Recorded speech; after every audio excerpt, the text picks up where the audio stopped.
여러분, 마음 평안하셨습니까? 오늘은 우리가 일상에서 자주 겪지만 쉽게 말할 수 없는 아픔 하나를 이야기해 보려 합니다. 바로 가족이 나를 몰라줄 때입니다. 마음을 다해 노력했는데, 진심을 다했는데, 가장 가까운 가족에게서 돌아오는 건 무관심과 몰이일 때가 있죠. 그런 순간엔 누구보다 속상하고 억울하고, 때론 마음 깊은 곳에서 분노가 일어나기도 합니다. 혹시 이런 마음 여러분도 느껴보신 적 있으신가요? 나는 이렇게 열심히 했는데 왜 부모는 몰라주지? 나는 그 사람을 위했다 생각했는데 왜 나는 늘 오해받을까? 그럴 땐 마음이 참 허탈합니다. 가장 편해야 할 관계에서 오히려 가장 큰 상처를 받게 되죠. 하지만 부처님께서는 이럴 때일수록 마음을 다스리는 지혜를 알려주셨습니다. 오늘은 그 가르침을 따라 우리가 가족과 맺고 있는 인연을 다시 들여다보고 그 안에서 어떻게 마음을 자유롭게 할 수 있을지 함께 나누어 보겠습니다. 한 제자가 부처님께 괴로운 얼굴로 말했습니다. 세존이시여, 제 아버지는 제 말을 들으려 하지 않습니다. 제가 하는 일마다 트집을 잡고 잘해도 무시를 당합니다. 너무나 괴롭습니다. 그 말을 들은 부처님은 조용히 말씀하셨습니다. 그대는 그대의 업을 따라 그 아버지를 얻었고 아버지는 그의 업을 따라 그대를 얻었다. 인연은 결코 우연이 아니니라. 그러나 잊지 말라. 아버지가 그대를 몰라준다고 해서 그대의 빛이 어두워지진 않는다. 이 말은 우리에게 아주 큰 깨달음을 줍니다. 가족과의 인연조차도 그저 우연히 주어진 것이 아니라 우리 삶에서 반드시 마주해야 할 업의 인연이라는 것이죠. 여러분, 여기서 업이란 무엇일까요? 업은 단순히 과거의 잘못을 뜻하는 것이 아닙니다. 그건 지금까지 내가 쌓아온 생각, 말, 행동의 흔적입니다. 그 업이 나를 그 인연 앞으로 데려온 것입니다. 그렇기에 지금의 가족 관계는 나의 수행의 일부입니다. 내가 피하고 싶어도 피할 수 없는, 내가 이해하고 넘어가야 할 또 하나의 고리입니다. 가족은 내가 선택한 관계가 아닙니다. 부모도, 형제도, 자식도 모두 내 의지로 선택한 인연이 아니죠. 하지만 그래서 우리는 더 많은 기대를 하고 더 쉽게 실망하게 됩니다. 가족이니까 이해해줘야지. 가족이니까 당연히 알아주겠지. 이런 기대가 쌓이고 그 기대가 깨질 때 우리는 더 깊이 다칩니다. 그러나 부처님은 이렇게 말씀하셨습니다. 기대는 괴로움의 씨앗이다. 내가 마음속으로 만들었던 그림이 현실과 다를 때 괴로움이 생깁니다. 그래서 수행자는 먼저 기대를 내려놓는 연습을 합니다. 그 사람을 있는 그대로 바라보는 것입니다. 변화시키려 하지 않고 판단하지 않고 그 사람의 부족함까지도 있는 그대로 받아들이는 연습입니다. 이게 쉽지 않지요. 하지만 그걸 해내는 순간 우리는 더 이상 상처받지 않습니다.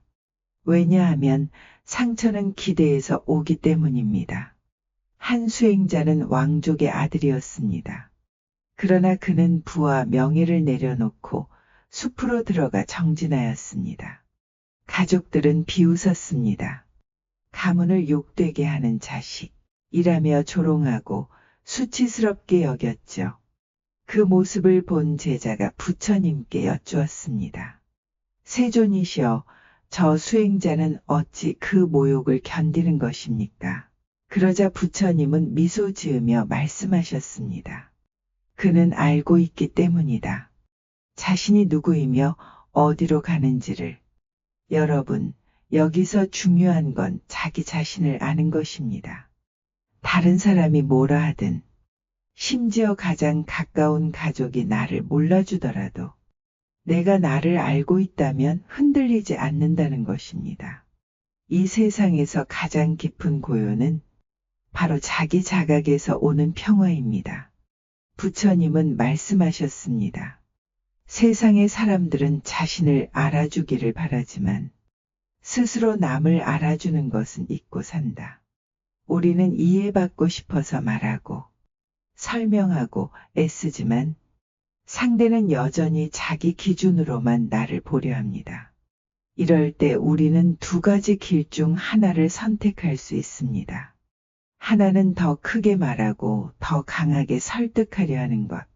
그리고 다른 하나는 조용히 바라보는 것입니다. 왜 저 사람은 내 진심을 듣지 못할까? 그 마음 안에는 어떤 아픔이 자리하고 있을까? 이렇게 바라보는 시선은 바로 자비입니다. 그 사람을 탓하는 것이 아니라 그 사람의 마음 속에 있는 불안과 두려움을 알아차리는 것. 그게 자비입니다.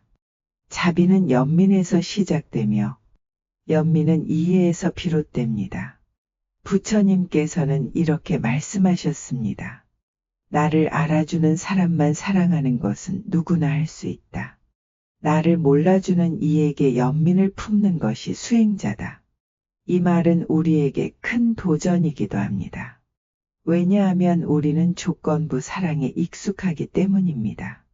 내 말을 들어주는 사람, 내 마음을 이해해주는 사람, 그런 사람만 사랑하려 합니다. 하지만 부처님의 길은 다릅니다. 나를 몰라주는 사람, 심지어 나에게 상처 주는 사람에게조차 연민을 품으라고 하십니다.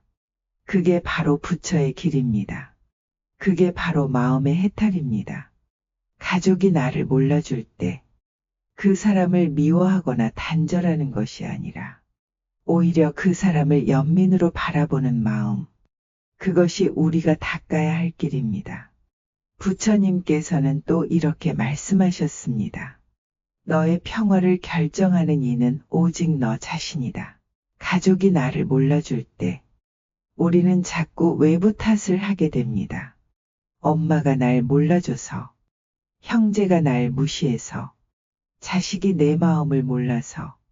하지만 진실은 이렇습니다. 내가 내 평화를 지키지 않았기 때문에 마음이 흔들린 것입니다. 지금부터는 이렇게 다짐해 보세요. 나는 나의 평화를 지키겠습니다. 그들의 말이 아닌 나의 자각으로 살겠습니다. 이 말은 단순한 선언이 아닙니다. 이것은 수행자의 선언이며 내 삶의 중심을 외부가 아니라 내 안에 두겠다는 다짐입니다. 이제 잠시 눈을 감고 여러분의 마음을 조용히 바라봅니다. 내게 상처를 준 가족이 떠오른다면 그들을 향해 이렇게 속삭여 보세요. 당신이 나를 몰라줘도 괜찮습니다. 나는 나를 압니다. 나는 이 마음을 자비로 채우겠습니다. 여러분, 오늘도 부처님의 말씀을 통해 조금은 가벼워지셨기를 바랍니다. 여러분, 오늘 이야기를 들으며 어떤 마음이 드셨나요? 혹시 지금 가족과의 관계에서 비슷한 아픔이나 상처를 겪고 계시다면 댓글로 여러분의 이야기를 나눠주세요. 여러분의 한마디가 또 다른 누군가에게 큰 위로가 될 수 있습니다. 그리고 이 영상이 마음에 와닿으셨다면 좋아요와 구독, 알림 설정도 잊지 말아주세요. 다음 시간에도 부처님의 지혜를 통해 여러분의 마음을 따뜻하게 비추겠습니다. 감사합니다. 평안하십시오.